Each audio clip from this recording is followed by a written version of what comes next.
but that's the point, is it's got to be a problem that you feel like you have to solve, that somebody else isn't going to do better while they try to serve a wider market.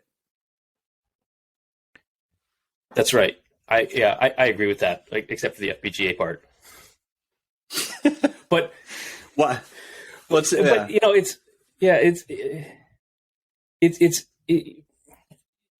interesting. Like,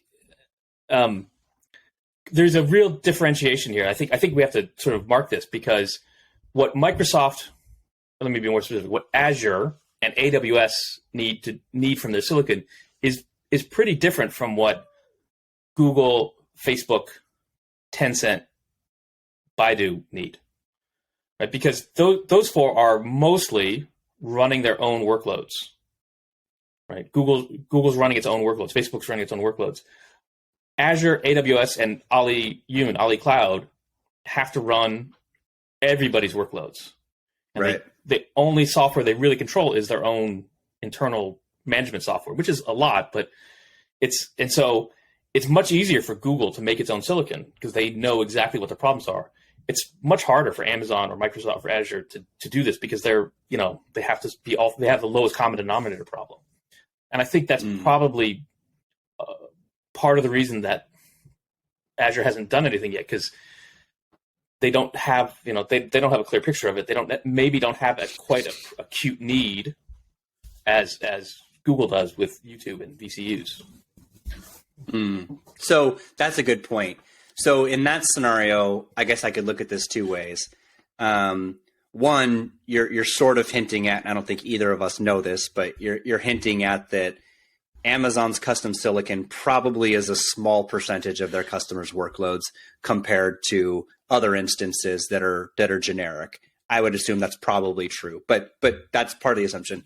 Two, if that's the case, then and Microsoft either knows that, or then essentially Microsoft has basically said, we don't see a unique problem yet for a specific piece of silicon that solves the problem, because part of Amazon's were also designed to save money, right? They were trying to bring an economic approach that wasn't expensive as a Xeon instance or others, similar to training, although I think that's a bit more difficult.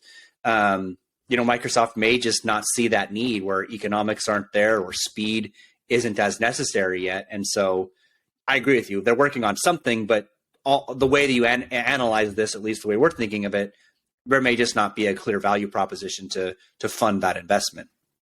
Yeah, that's right.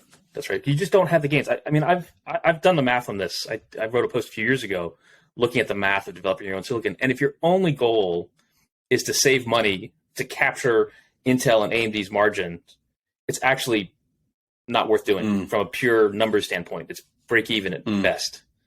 Right. So if you're going to develop your own silicon, you have to have a chip that's going to convey some form of strategic advantage and bring benefits in other forms. And Apple is the canonical example here, right? Sure. They have their own chips because it makes their phones and their computers better, and that generates billions and billions of dollars, tens of billions of dollars of extra revenue. So let's throw $1 billion at silicon.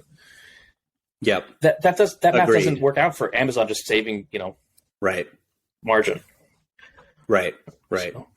But at the same time, right, I think it doesn't preclude the future, like you brought up, right? What changes in 6 months around these AI platforms may, again, right, they may identify a hole that somebody's not solving that's unique to their specific platform pain points, maybe not. But I agree with you. Let me just add one more thing. The one other category of strategic benefit that comes from designing your own silicon is that it lets you control the roadmap. Right? Because this is a big issue inside the big chip companies, is the extent to which you let your customers design the next chip, and you have sort of, not play them off against each other, but sort of weigh them and make trade-offs on your design decisions. If I'm Amazon and I'm not being able to control the roadmap, I don't like what Intel or AMD is giving me, I'm going to go design my own chip because I get exactly what I need. I get to control the roadmap. Right. And I think 20 years ago, all these big companies could have designed their own chips. They chose not to because there were 2,000 semiconductor companies in the world, in the country, and they could play them off against each other and control the roadmap. That's somebody else's company. industry consolidated, they're now only 200 chip companies. It's much harder for even the biggest companies to have direct control over that roadmap of their vendors, so they internalized it. That also leads to the potential for new entrants to come in to give, there is some room for maneuver there where some companies will say, I could do it myself, or I could go to the startup. Right. Like there'll be some moving parts in that. Right. Well, and I liked your point too about just at some point in time, this custom approach just meets its end. It's a limitation in terms of you obviously you can't do every part. That's absolutely true. But I think you're right in the value equation.